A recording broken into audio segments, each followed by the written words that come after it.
Hey, good morning, friends. Sorry I'm a couple minutes late. Just not on top of my game this morning. It happens. I'm Jeffrey Rickman. I'm a Global Methodist elder. I'm a Christian. I'm trying to make sense of the world. Thank you for joining me as I do so. I spend every morning reading, praying, thinking through things, and a lot of you are very helpful in doing that. Thank you for those joining in the comments. There were a couple people who joined before I got my comments up and going. Want to acknowledge Brad Jordan and Scott Rafferty. And, Jeff Harrison and Nathan Couch and Eileen Thrift all signed on first. And so then I think, yeah, it begins with Brad. So, Tim was first up, I think, this morning. Good to see you, brother. And Duncan, hey, friend. Brad, Joseph, Keith, Dreama, Jeff, Jen. Yeah, it has been. No, Eileen is the other gentlewoman on the stream so far this morning. Yesterday, I wasn't able to do the stream because I was in Bixby, Oklahoma, which is south of Tulsa, southern end of Tulsa. And so it was about an hour and 15-minute drive south for me. And had a good time, actually, with the other district Global Methodist clergy. I said in my post yesterday I wasn't doing it because of a mandatory meeting. I shouldn't have said it was mandatory. It was mandatory, but I was actually happy to go. So somebody wrote in the comments on Facebook, those mandatory meetings are why I'm glad I'm not part of a denomination anymore. And I said, actually, it was a really great visit. Bishop Jeff Greenway was with us, and he just poured into us for a couple hours. He answered questions. It was just him and our conference superintendent and like 20 other clergy in this beautiful sanctuary. Bixby is a beautiful sanctuary. I've never seen anything like this sanctuary. It was 3 rows of pews up front and then just massive empty space that usually they have like chairs that they put there. But we had round tables that we were sitting in the back of this sanctuary that was fully carpeted. I don't know that I've ever been in a sanctuary quite like that before, but we just moved up to the pews up front, and the bishop, there was no amplification. It was just him and us, and he was just really earnest. I don't see things exactly the same way as my bishop, and that's not the expectation. But what is clear as he reflects on these things is he's done so very thoughtfully and prayerfully. He's engaged what studies there have been on the different subjects, and he's willing to leave acceptable thought for what's right, which is a big problem for people generally, that they're not willing to leave their pieties. And so that was really a wonderful time. And then it was really great to sit at tables with different clergy and have real talk. I just remember in the United Methodist Church, I would go to clergy stuff and I would just feel like, man, these people just don't get it. I'd feel like I needed to take a shower. And, I felt pretty good when it was all over yesterday. I had to leave a few minutes early because I interviewed a guy from Refuge Church in Ogden, Utah, which is a super conservative example of a church. That interview should be coming out soon. But as I was leaving, they were having a conversation about, okay, we don't want to have an overbearing structure that makes y'all do a bunch of things you don't want to do, but is there any way that this connection can be of benefit to you? And the guy's just sitting around talking about how it would actually benefit them. Looking at, the structure we came from, it was like, we're here for the bureaucracy. One second. Man, I got to sneeze. I got whatever my kids have. But now it's got the right bottom up orientation. They want to equip the local church. They want to equip the saints for ministry, but not on their terms, on our terms, or hopefully on God's terms, So we're just discerning that differently. And the proof is in the pudding, and the pudding was good yesterday. So I just thought it was important to say that, there's me doing interviews with people at the top who say, but then there's looking at stuff actually happening on the bottom, and it's good. So take that for what it's worth. Good morning, Janice and Deanna. It is the last day of September. Oh my goodness. Good to see you, Daniel. Thanks for joining on X. You're one of the rare ones. Hey, Eric and Lon. Tyson was in Oklahoma City last night for an advanced screening of Sarah's Oil. Got back at midnight 35. Oh my gosh, you poor man. Hey, Kirk. He's really a decent fellow, I would say. And he's one of these people. He worked for a long time to see the Global Methodist Church come to fruition. He's served as a bishop and a conference superintendent at the same time, and he's bowing out of being bishop this next year. He did it for a short time just to get us on our right footing, and then he's setting us loose. Just not many people like that. And the guy just travels all the time, everywhere, trying to build up the church. So I don't want to do that job. I told him, I got plenty of time to visit with him over the course of 2 days because he was in Claremore the night before. And I just said, no part of me ever wants to travel like you travel. It's just so rough. Good morning, Deborah. Hey, Lisa. Meetings are great if they are productive and you love the people you're with. Oh yeah, it's not good for man to be alone. That's most explicitly about marriage, but humans are social creatures and we need to create environments where we interact socially with people who can actually help us be the best versions of ourselves and equip us and edify us and also hold us accountable, and that just doesn't happen when all of your relationships are contingent. Contingent is one, in this sense, contingent means optional. You can dip in and out as you want. Like you need to be compelled into relationships that are good for you, So I'm really glad to belong to that. Nathan says there's something significant about getting together with other pastors from a similar theological vein. This weekend I was at MDW, the Ministry of Development weekend, with my wife who is being examined for her district license. Cool. Yeah, a shared covenant body is quite a wonderful thing. That's what the local church should be, by the way. Everybody's sharing in the same covenant. I'm, again, thinking of my interview with Ethan Sen from yesterday, where they're very big on, they call their worship a covenant renewal service because that's effectively what it is. Yeah, to have a shared covenant body that you get with in person is invaluable. Good morning, Greg and Ryan and Dale. Good to have you join us. Barbara, thank you. I think I'm the only one really suffering. No, the baby's still got a cough. Man, it's rough.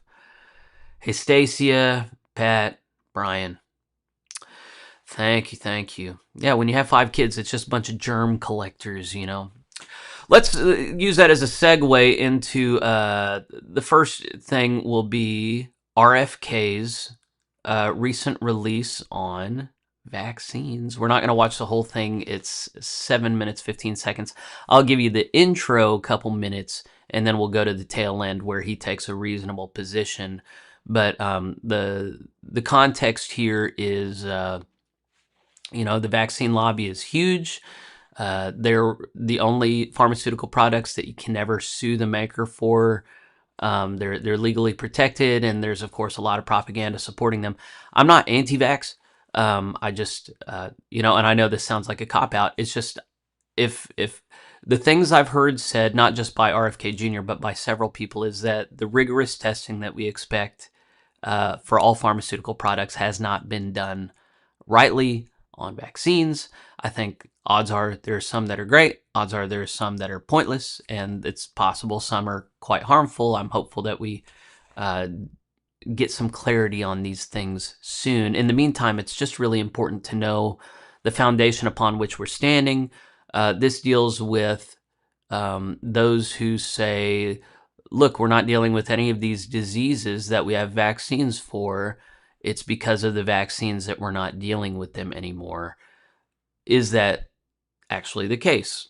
And he quotes CDC studies to help us come to an informed perspective about where we currently are.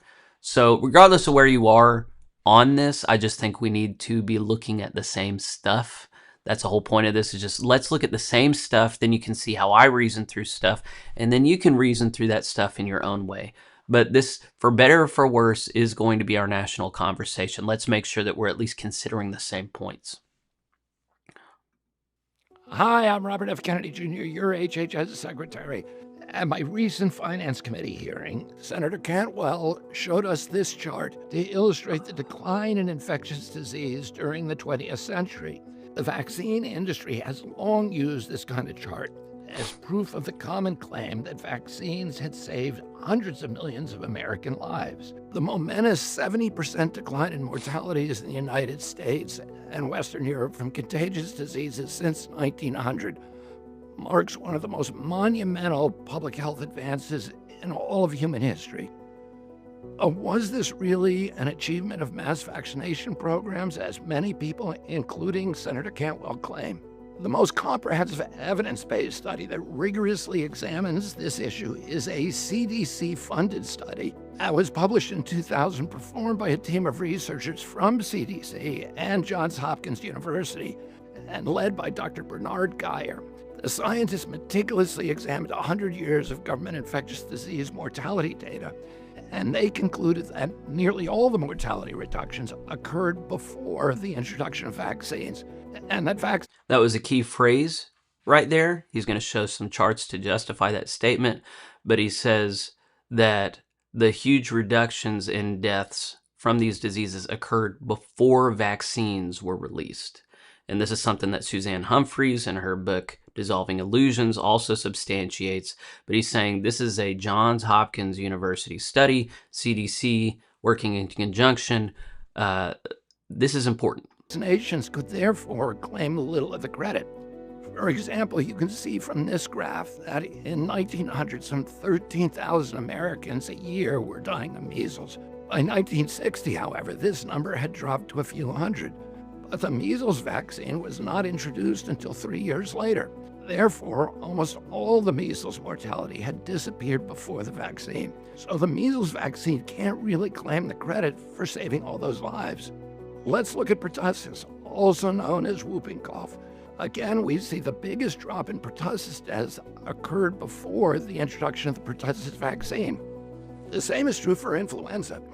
Massive flu mortalities had already disappeared by the 1960s, but the vaccine was not widely disseminated until the 1980s. So once again, the vaccine cannot claim the credit. And look how tuberculosis deaths nearly disappeared along the exact same timeline as all those other infectious diseases. Even though there was no mass vaccination for TB in the United States, the mortalities disappeared without any help from a vaccine. Likewise, there was never a scurvy vaccine, but scurvy deaths also disappeared along the exact same timeline. So that it goes on, and it has a good coverage of, okay, if not vaccines, then why? And the answer is largely chlorination of water, better hygiene. We seem to have figured this stuff out pretty well before vaccines. Vaccines came along later and claimed credit for things that really belong to public health, credit for public health. So here's how he ends. That public health agencies should apply to all dogmas. Vaccines are a critical part of public health. They can prevent infections like measles altogether and the serious injuries that sometimes accompany measles, and they can prevent you from spreading measles to others. But blind faith in vaccination alone, as our only recourse against death by infection, has inclined our medical system to discount the role of therapeutic drugs and vitamins and diet, exercise, and other lifestyle changes that might fortify human immune systems against all kinds of sickness. The idea that good health comes only in a syringe can distort public health priorities and lead to misallocations of public health resources. During the Biden administration, the U.S. government's unbalanced response to the COVID pandemic exemplified this peril. American citizens paid a steep price. The United States had more COVID deaths than any other nation. Under President Trump's leadership, we are going to ensure that America has the best childhood vaccine schedule. We're going to address vaccine injuries. We're going to modernize American vaccines with transparent gold standard science. We're going to eliminate and correct conflicts of interest and misaligned incentives. And we're going to ensure scientific and medical freedom. Produced by the U.S. So I just, like I said before I started playing, I think it's important for us to look at the same stuff. I would be interested in detractors dealing with the studies cited there to see if there is any serious critique of those things. The reason I skipped to the end was I just think it's important, even if you think he doesn't mean it, he is still saying vaccines are a critical part of public health. There are good things about them, but we need to do the right studies so that we know we need to have the right vaccine schedule. We need to remove conflicts of interest. I remember seeing a graph several years ago on American trust of different sectors of the government and economy. Prior to COVID, Americans had a huge distrust of the pharmaceutical industry. But then part of what happened during COVID is borderline worship of Anthony Fauci and looking at pharmaceutical companies almost as like benevolent charities or something. And this is something that got politicized, I think, to the detriment of the American public, because we always want to imagine that human nature is not really that bad and that surely no people would be fine profiting dishonestly or even harmfully off of other people's health. You know, surely we don't have people in leadership who would artificially like make people chronically unhealthy to just make them spend money forever. And I remember being a kid watching Captain Planet, and you see like these CEOs, these corporate CEOs that just really enjoy polluting the environment, and just like, man, these are wicked people.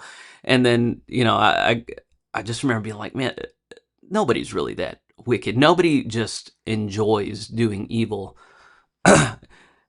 And we live in a world, I mean, Christians, we in particular, should be aware that human nature is quite evil, and that humans on our own are self-justifying and unscrupulous. And we have in many ways a social political system that incentivizes that. So I just, you know, there are a lot of people who, whenever you're questioning foundational things like American public health policy, and you're looking at people at the top of these structures and you're being asked to consider, gee, maybe these people who are supposed to have my best interest at heart don't have my best interest at heart. That's just a level of cynicism and paranoia that a lot of people cannot even approach. And I think that is unfortunate. I think human history does show that a lot of people get in high positions of power and authority that use that for self-gain and for the good of their buddies at the expense of others. And we need to be able to consider whether or not that's the case. So we're going to talk more about that here in a bit. We should pray first. Valley of Vision. Let's see. Let's do the nevers of the gospel, page 64. The Lord be with you. O Lord, may I never fail to come to the knowledge of the truth. Never rest in a system of doctrine, however scriptural, that does not bring or further salvation, or teach me to deny ungodliness and worldly lusts, or help me to live soberly, righteously, godly. Never rely on my own convictions and resolutions, but be strong in thee and in thy might. Never cease to find thy grace sufficient in all my duties, trials, and conflicts. Never forget to repair to thee in all my spiritual distresses and outward troubles, in all the dissatisfactions experienced in creature comforts. May I never fail to retreat to him who is full of grace and truth, the friend that loveth at all times, who is touched with feelings of my infirmities, and can do exceeding abundantly for me. May I never confine my religion to extraordinary occasions, but acknowledge thee in all my ways. May I never limit my devotions to particular seasons, but be in thy fear all the day long. May I never be godly only on the Sabbath or in thy house, but on every day, abroad and at home. May I never make piety a dress, but a habit. Not only a habit, but a nature. Not only a nature, but a life. Do good to me by all thy dispensations, by all means of grace, by worship, prayers, praises. And at last let me enter that world where is no temple, but only thy glory and the Lamb's. Amen. I liked that one. Good morning, Dana. Nathan says, I think the biggest hurdle RFK Jr. has is in addressing those conflicts of interest. Yeah, and there are many conflicts of interest, whether it be people being hired onto pharmaceutical boards and what's it called when they politic? The, don't give me the name. Lobbying. They get out of government and they go directly to lobbying or other corporate stuff. That's a problem when there are government scientists that get to put patents on these products that then they get to recommend, and they make a buck off of creating a vaccine schedule that has their vaccine on it, whether or not it's needed, like maybe the hepatitis B vaccine a few minutes after you're born. That doesn't make any sense. So yeah, conflicts of interest is a thing. Nathan says, I appreciate him saying these things, as we've learned with polio. Vaccines prevent injury and death from the disease, but have not eradicated it. It lies dormant in a lot of people now.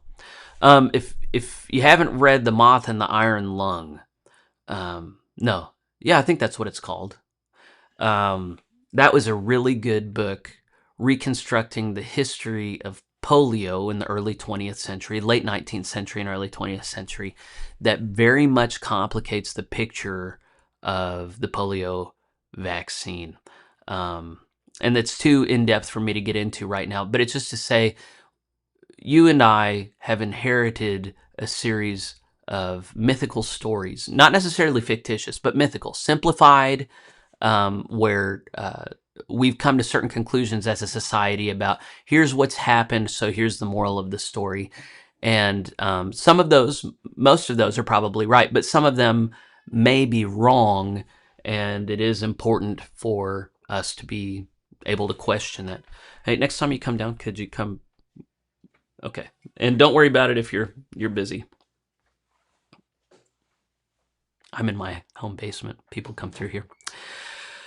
I'm glad you agree, Daniel. And hey, Lindsay, God bless you. All right, something else for us to look at today I thought was important for everybody to know. January 6th, a few years ago, was an ignominious day when people gathered outside of our nation's capital in great concern for the ratification of the electors. We have an electoral college system. It's not a clear democratic vote for the president of the United States. Donald Trump has contended all these years that there was election interference, and depending on how you define that, there's some there. But one of the things, January 6th, people got into the Capitol. They were chanting, whose house, our house. There was one person killed, a woman named Ashley Babbitt, who was killed by a Capitol officer. And then there were allegations made that a lot of these protesters killed law enforcement. They did not. There were some law enforcement guys that died afterwards from unrelated issues that media conflated with the.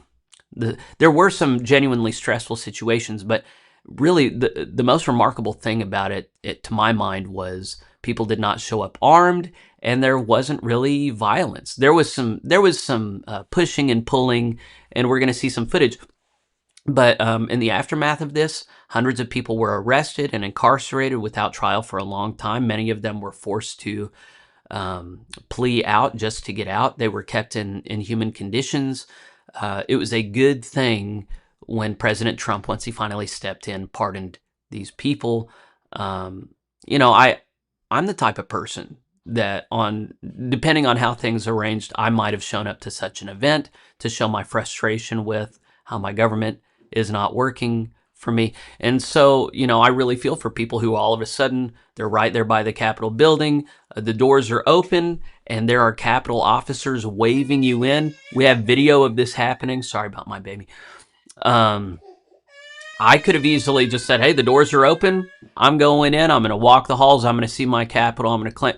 And just to imagine getting incarcerated for that, I don't know that I would have had the sense in that moment to say, no, this is a trap. But it was essentially a trap. And the reason I say that so confidently is because it was recently revealed that the FBI had 274 plainclothes agents embedded in the January 6th crowds. Now, FBI is only one of the 3-letter agencies that could possibly have plainclothes officers in the crowd. But when you're looking at, okay, how many people does it take to spark a riot? Not many. Not many. And then you see people behaving like this. Who opened the doors on January 6th with over 200 feds now reportedly on site? The picture starts to become clear. This is George Tenney. He's trying to open them for people from the inside. The magnetic lock is still locked, so he's looking at the security camera and pointing at the doors saying, hey, unlock this for me. You got guys already on the inside that are federal agents.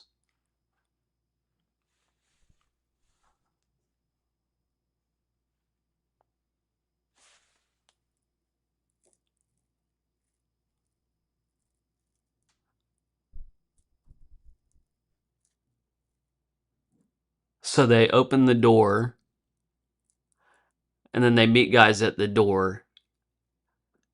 And it looks to me like they're trying to start a violent altercation. But these guys just kind of peacefully enter in. Okay, that federal agent pulls away some of the guys that are blocking them.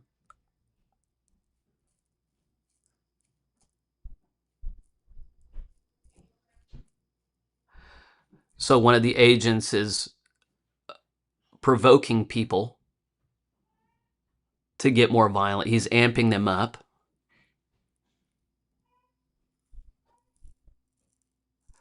And see, the remarkable thing is, people are revved up. It's an exciting time, but they still behave themselves pretty well. Can you imagine 274 agents? And I'm sure not all said 274 agents provocateur, but still, this video goes on a little bit. This is the one that really upsets me right here.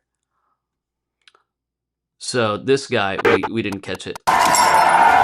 This guy breaks the windows to the Capitol. And then this guy comes to try and correct him and say no. And then he accuses that guy of doing it.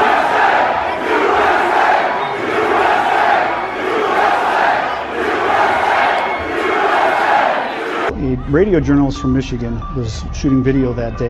So I mean, this guy was definitely an agent provocateur. Like these agents, it seems very clear to me. I mean, I don't know what I would need to see that would convince me that this was not a manufactured crisis.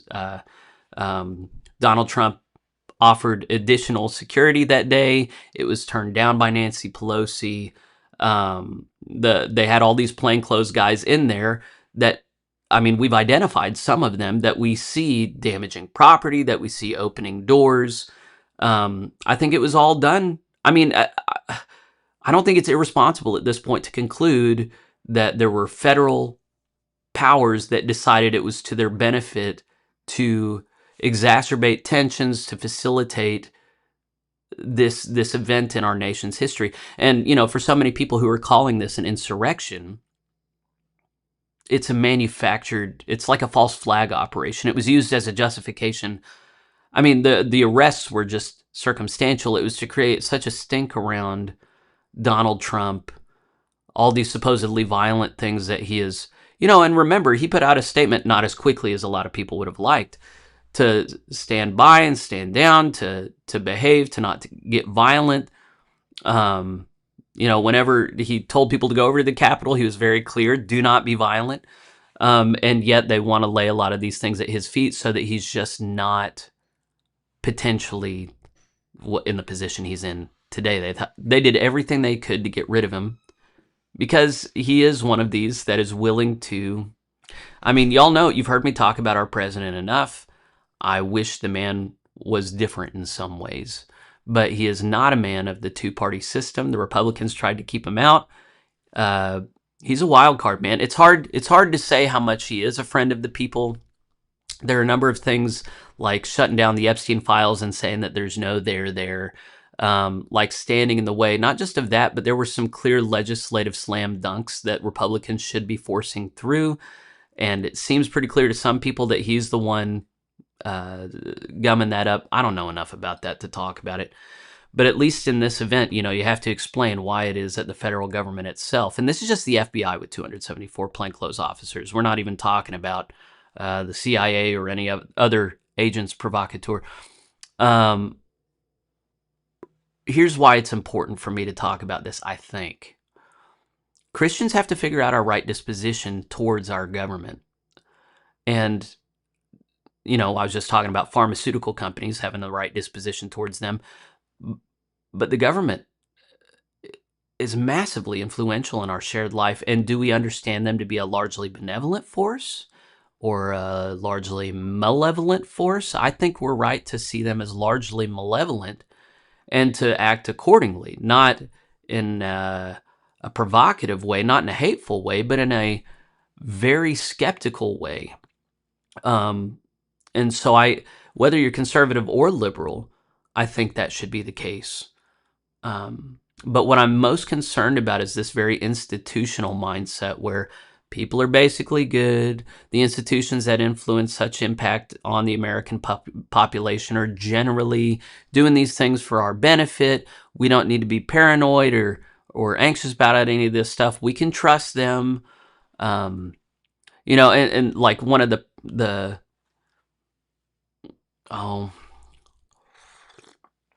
Francis Collins is a man who says that he's a Christian and yet signed off.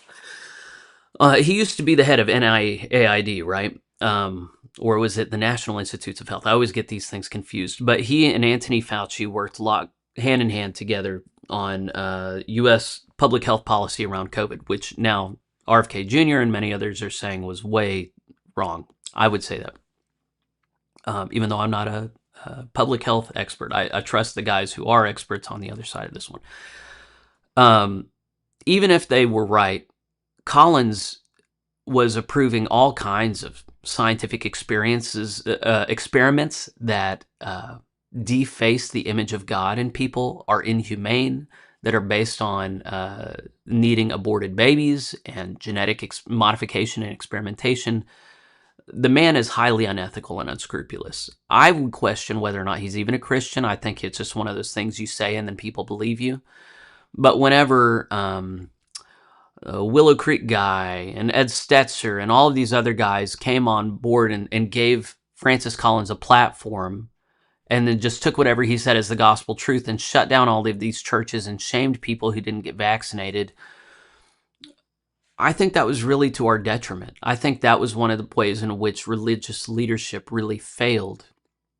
Because this disposition of just trusting whatever the authorities say, just trusting that they have our best interests at heart, and then shaming other Christians who are more skeptical of that, I think is a really unfortunate thing.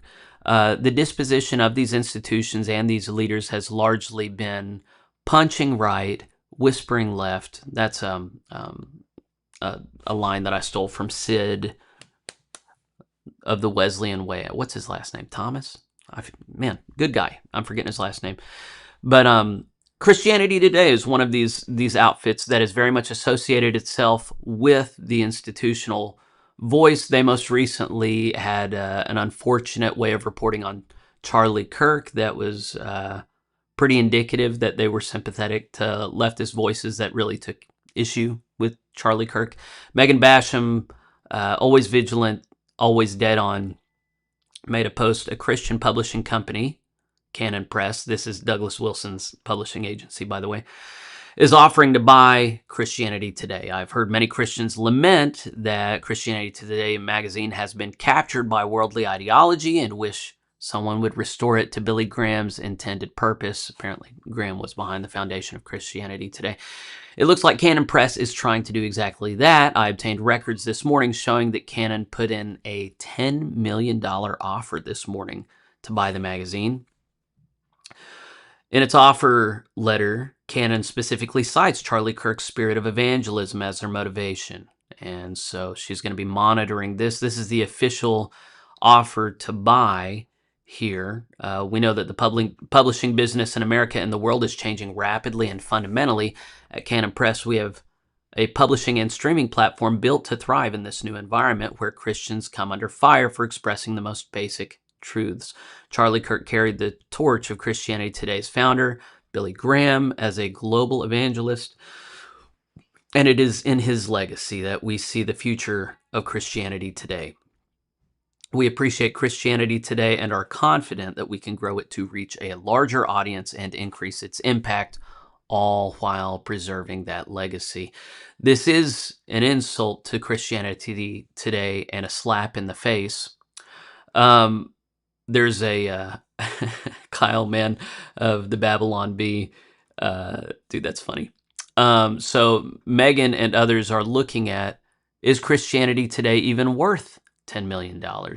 Is it a fair offer? This can be hard to pin down given it's a nonprofit media organization and the bulk of its funding has increasingly come from secular non-governmental organizations, not subscriptions. In another place, she substantiates that one of their bigger givers is also a giver to Planned Parenthood. That's odd.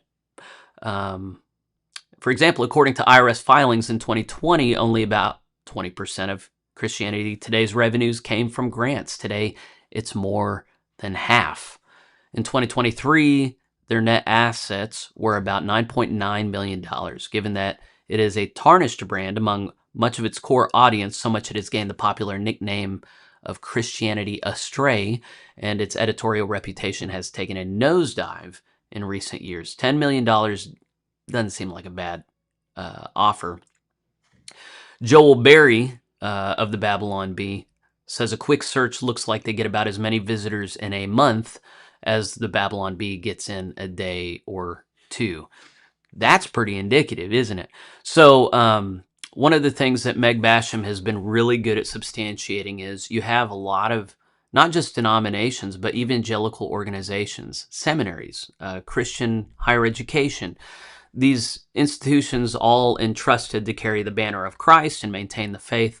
There's been a prolonged effort on the part of secular NGOs, maybe government factions, who knows, powers and principalities, to compromise the witness of these organizations and to help the Overton window slide left. And that has been substantiated most comprehensively in Basham's book, Shepherds for Sale. But also she regularly reports for the Daily Wire on this beat and has been able to substantiate that to different degrees with the ERLC for the Southern Baptist Convention, Baylor University. When she sets her targets on you and starts talking about you publicly, she comes with receipts. And it's quite a thing to watch her do her work. It's been to the benefit of the church. Between her and Mike Winger, we're seeing a kind of accountability within religious leadership that we really haven't seen in America, maybe ever, but at least for some time, which I very much appreciate and am encouraged by. As always, I'm going to continue to point you guys towards these voices, not because they are perfect exemplars of Christian virtue, but because they are very helpful in seeking Christian virtue and a shared understanding of the world that we're participating in. So a big conviction of mine is that the number one thing Satan would love you to believe is that he's not real. And he would love it if you can't see powers and principalities around you and the ways in which they're operating to trip you up. Don't hear me at all fostering a mentality of paranoia or doom. I'm not a black pill type of guy, but I do think we have to be sober and alert and vigilant. And that means that we need to see, where the threats are, not so that we can hysterically scream about them, but so that we can soberly, calmly address them for what they are rather than what they put themselves forward as. And so if you saw my interview with Everett Piper, if you haven't, you really should, in the context of higher education, it's in the last 30 minutes of our conversation. You might, if you don't have an hour and 20 minutes to spare to watch the whole conversation, skip to the last 30 minutes. He has practical questions to ask college presidents to discern if there's been a leftist drift in an institution. Here are the specific questions, subjects to ask about. Here's what you're looking for. Here's what indicates drift. These are the things that we have to be mindful of. If you didn't see, who's the guy I interviewed that wrote Toxic Empathy? His face is coming to me, not his name. But he wrote an ex-post called The Art of the Steer in the context of Wheaton University, which was a religious institution, and how it is that you start from a place of conviction, but then different types of voices show up at different points to lead to this, not just a drift, but you are steered away from a faithful position. And whenever you see that work mechanically, reliably in these different settings time and again, you start to understand we are actually under sway of something. So I don't know. I think we don't like thinking about these things because we want to relax. We don't like being vigilant. We don't like keeping our muscles flexed, staying light on our toes. But I think that's why so much scripture was written about patient endurance, about vigilance, about keeping oil in your lamps, And if we fail to heed that instruction and we choose just to trust the institutions around us, Piper wrote a good article. Everett Piper, same Everett Piper I was just talking about. Whenever Baylor was falling apart, these institutions belong to these Christian cooperatives. They put Christian in the name, and we say, well, this Christian group validates them as a legitimate Christian entity, so they must be a Christian entity. Again, people are not nearly as scrupulous as we would like to think. People are not nearly as trustworthy as we would like to think. So it is not a sin to say, okay, how do we know that they actually are Christian? How do we know Francis Collins actually is a Christian? Is it because he whips out his guitar and sings a couple Christian songs? Is that really what, sticking feathers up your rear end does not make you a chicken, right? There has to be some kind of litmus test. You have to examine one another's fruit. And if we can't do this on an individual or corporate level, then we're always going to have unscrupulous and dishonest bad actors enter into our midst and steer us. Oh, you don't want to be a mean Christian. You don't want to be one of those judgmental Christians, do you? Man, they just get us by the nose and lead us where they want us. Apparently, you're all in agreement with me, so you don't feel a need to comment very much, but I'm glad. Toxic Empathy was Allie Beth Stuckey, currently reading this book. So I'm talking about The Sin of Empathy, and that was Joe Rigney. That was the name I was looking for. Both of those books together are dealing with the same phenomenon, which leads to the next topic, actually, which is leftist liberal politics in America, what that has to do with religion. We've had a long period in America where the church has been trying to be purple, this kind of both sides, even-handed, Republicans can be wrong, Democrats can be wrong, neither right nor left is right. We need, both wings on the bird to flap. And that is currently falling apart, I think, for good reason. We're not going to be able to get into the fullness of this topic today, but Josh Howerton is a pastor I've recently been seeing more of. He's kind of a bro. He's kind of, he comes off as like one of these corporate church, mega church leaders that I really don't like the disposition, but his content is really good. So he's got me largely fooled if he's a charlatan. I think he's legit. I just think he presents as worldly in some artificial ways, but his substance is really pretty good. We're going to look at piece of a podcast video that he did that talks about this. Then we're going to read a projection of his, and then we'll probably pick up where we left off tomorrow. But this is something that we need to be aware of and prayerful about.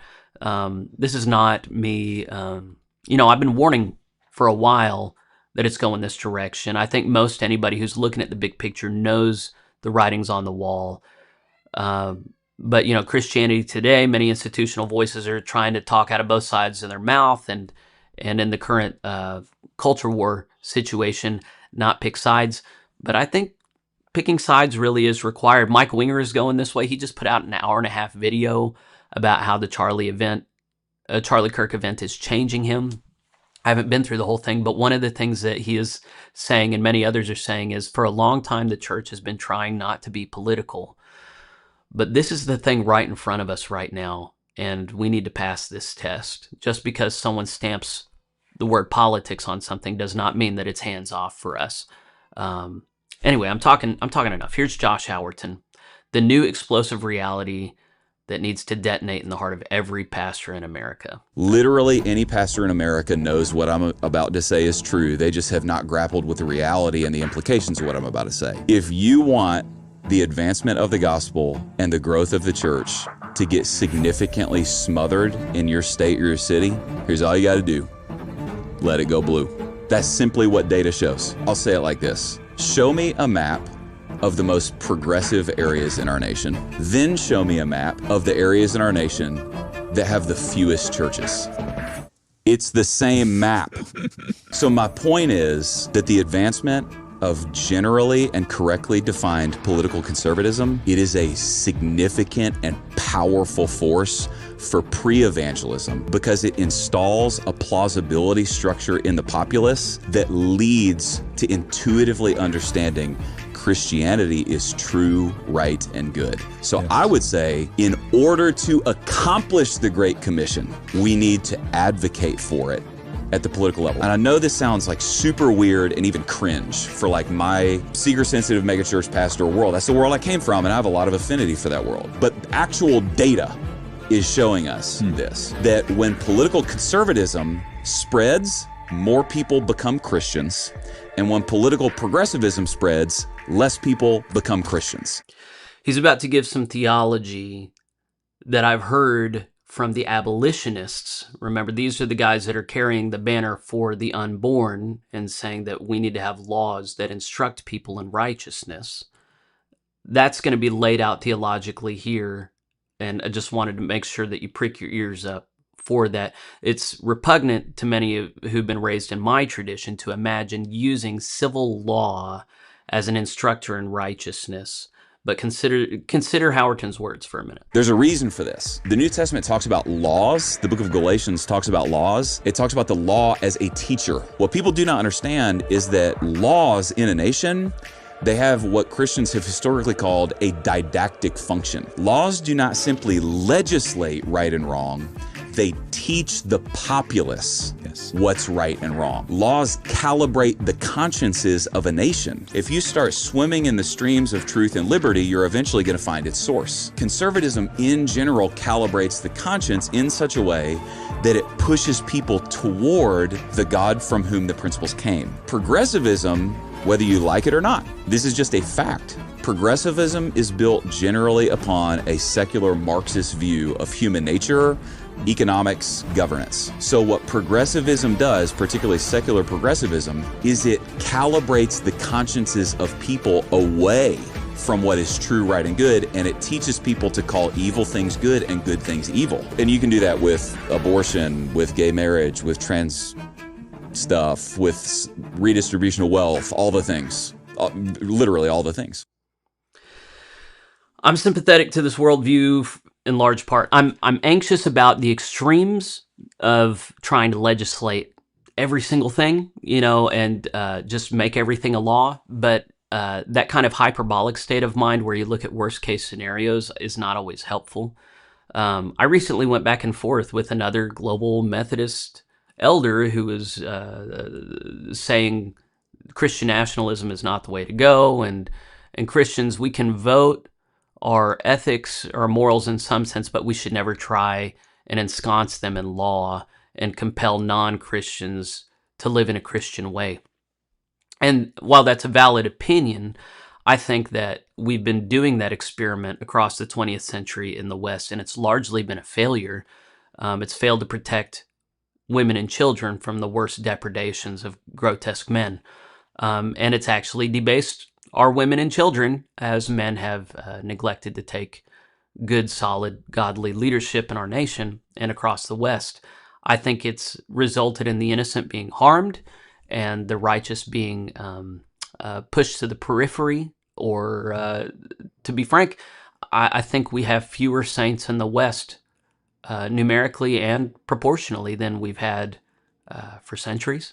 I think it's had a deleterious effect upon the church and upon collective righteousness. And the Lord gives us over to ourselves if we want to reject him. But I think there is a choice to be made on our part if we're going to continue forward in that way or if we're going to correct. And I don't want an overcorrection, but I think it's worth at least considering that maybe we do need to correct.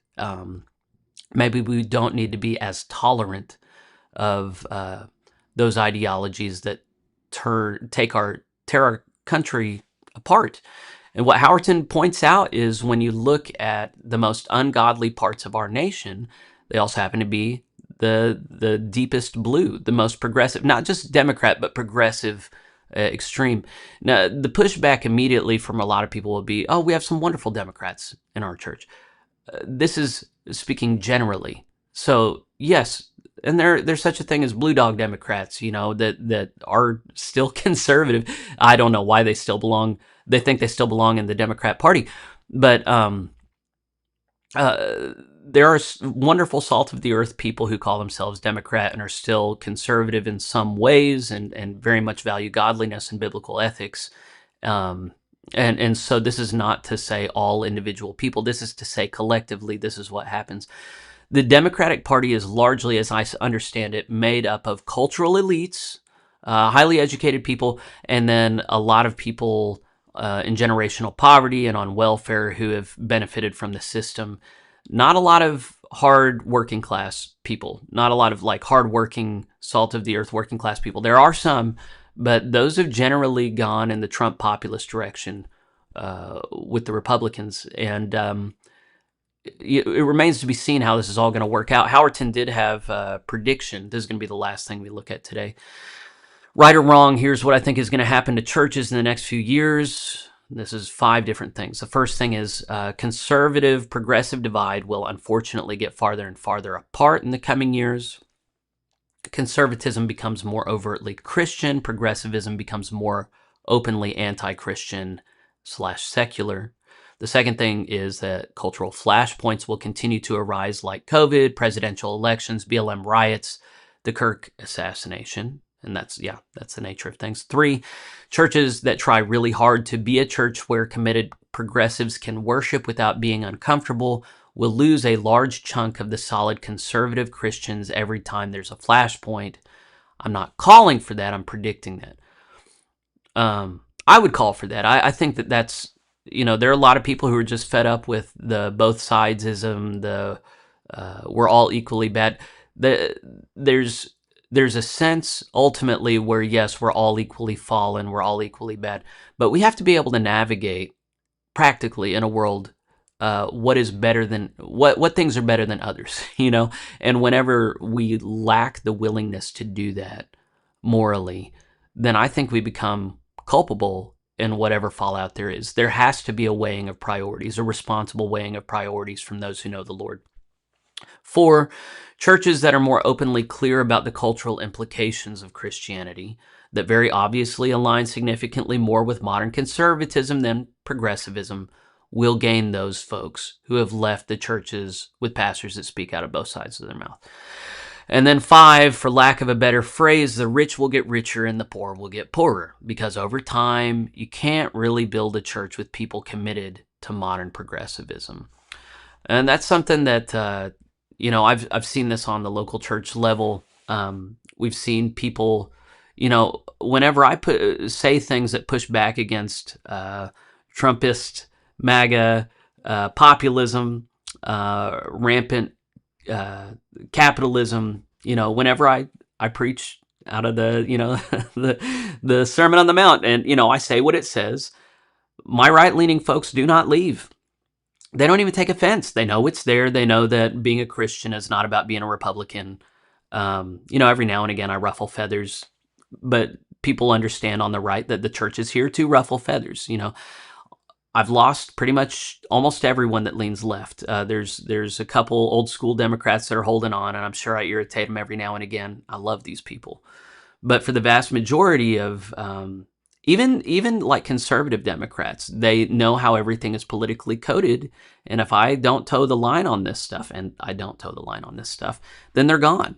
And this is what tons of churches are experiencing, and you feel like a failure when people are leaving your church, but the reality is that the church is here to convict us, and there are things that convict us still on the right. It's not as though if you're a conservative, you're going to heaven. The Bible still convicts you and corrects you and causes you to question your partisan loyalties, your worldly loyalties.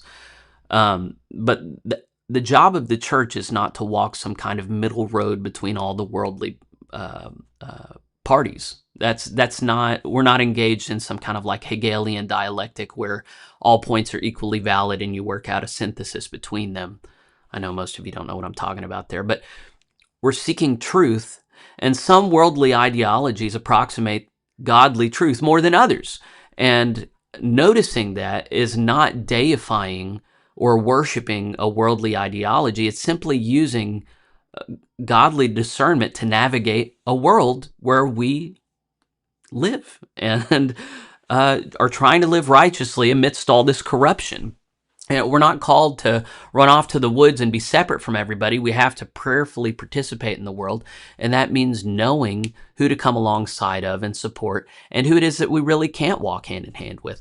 I cannot walk hand in hand with anyone who just thinks that it's okay to kill babies in the womb. I think that is the Holocaust of our era. They're going to look back on us from eternity and just be so scandalized that we ever made room for this as a society. I'm hopeful that we immediately, as soon as possible, protect the unborn. And I'm going to join hands with almost anyone who's willing to do that with me. So we just have to have clarity on these things. And whenever you have this kind of false equanimity, this latitudinarian would be in the days of John Wesley, what they would call it, just like, oh, we're all pretty much the same. Everything's pretty much the same. You can pick anything and follow Jesus. That's just not true. And I'm increasingly intolerant of that. And I think you should too, obviously. Anyway, let's look at comments and then pray. Yes. I wonder, I guess he is a handsome man, but no, I very much appreciate handsome men generally. I'm sure you're a handsome man, Jeff. He also said something like, if you follow the stream of truth and liberty, it eventually leads to its source. Yeah, and I thought he said that in that clip, but I didn't pick up on it last time. But yeah, what if laws that we collectively agree upon can actually facilitate people thinking about Jesus more, entertaining the gospel more? I don't know why Calvinists are on board, because like with the Calvinists, it's just like you can't facilitate the Holy Spirit's movement at all. He just does what he wants. But for us Arminians, I mean, we should be on board with this all the way. Like, we have a role to play. We can either participate in the world's damnation or participate in the world's salvation. And why would we as a country elect not to do that and go, oh, freedom at any cost? I think it should be okay to constrain people to entertain righteousness more than they would otherwise. Well, thank you, Janice. Some sound teaching on spiritual gaslighting, how to recognize it, the harms it causes. For example, habitual offenders often quote Luke 23:34 out of context.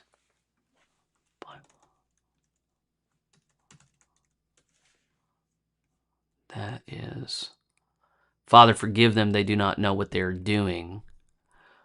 Okay, so people look at that and say, well, people don't know what they're doing, so we can't judge.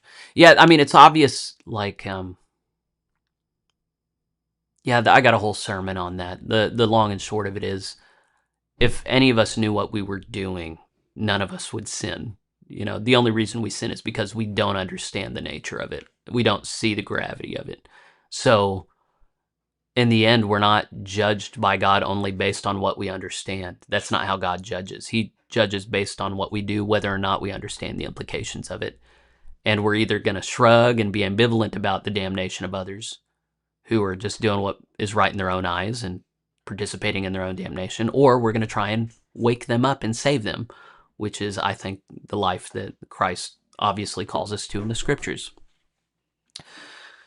I believe we need to reflect more deeply on the issues relating to this conversation. We're living in trying times, and the persecution of believers is on the rise, manifesting not simply violent speech, but violent acts against citizens. And we did see that over the weekend more and more. William says this is bunk anti-American BS, suggesting Democrats are anti-Christian is outrageous. I don't see how that at all engages. I mean, he made a rational argument that there are certain ideologies that are more amenable to the gospel than others, and that the Democrat Party has largely aligned itself with secularist Marxist ideology, which is hostile to the Christian faith. This is the kind of mentality I'm talking about, this kind of institutional mentality that just can't entertain certain notions and is offended that they would be expected to use their brains at all.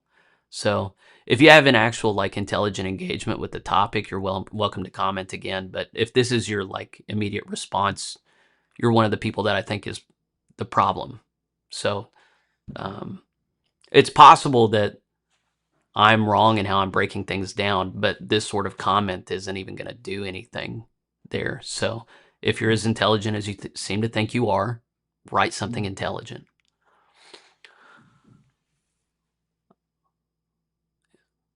Oh, yeah. Well, good for them. That's great. John says, I grew up in the UMC. Basically, everyone I grew up with has 1, fallen away from the faith, 2, gone non-denominational, or 3, gone Roman Catholic. Yeah, that doesn't look good, does it? In my opinion, 25 years mainline Protestantism will be dead, and religious life in the U.S. will be Roman Catholic and Eastern Orthodox and non-denominational, Baptist and Pentecostal. I'm not quite that pessimistic, but I largely agree with you and Mark Tooley that mainline Protestantism is on the wane, on the way out. All right, we're going to transition to a time of prayer. So the first prayer will be for churches in Oklahoma City, possibly threatened by terror acts, need discernment as to how we minister to our lost neighbors. All right, yeah. Well, I'm going to expand that out. Let's pray. Father, we live in very trying times. It's hard to navigate these things. We've inherited a way of navigating and making sense of the world that just doesn't work in all the ways. Give us enough trust in you and optimism about the guidance of your Spirit that we're willing to question the approaches we have inherited, the institutions we have inherited. Help us not to become unmoored, unrooted. Help us to just firmly cling to the gospel known through the scriptures, trusting, Father, that if we hold to your word, then we can do this. Send your Holy Spirit to help us do this rightly, Father. You've given us these minds to use critically. You've given us these hearts to devote to you and to our fellow man in service. So, Father, help us to live rightly. Help us to do that rightly. Help us to not react defensively, but to proactively engage this world faithfully and with compassion and with clarity, insisting on your way. Help us not to compromise with evil or make room for the evil one. Help us to live in holiness and righteousness all our days, Father. We lift up churches throughout our nation and our world that undergo persecution. We thank you for the witness of the church throughout the ages of how to undergo persecution with patient endurance, to be willing to shed blood for the sake of the cross, and establish your church in America in the one true church. Father, we've grown soft, we've grown entitled. Help us to grow fit again for the proclamation of your word. We ask these things in Jesus' holy name. Amen. Thanks for joining me, friends. God bless you in your local ministry. Draw close to Christ through his church. Be in prayer in the word this day. Everything counts. Everything matters. There are consequences to how we live. May you live a good and godly, righteous life this day. I'll see you tomorrow.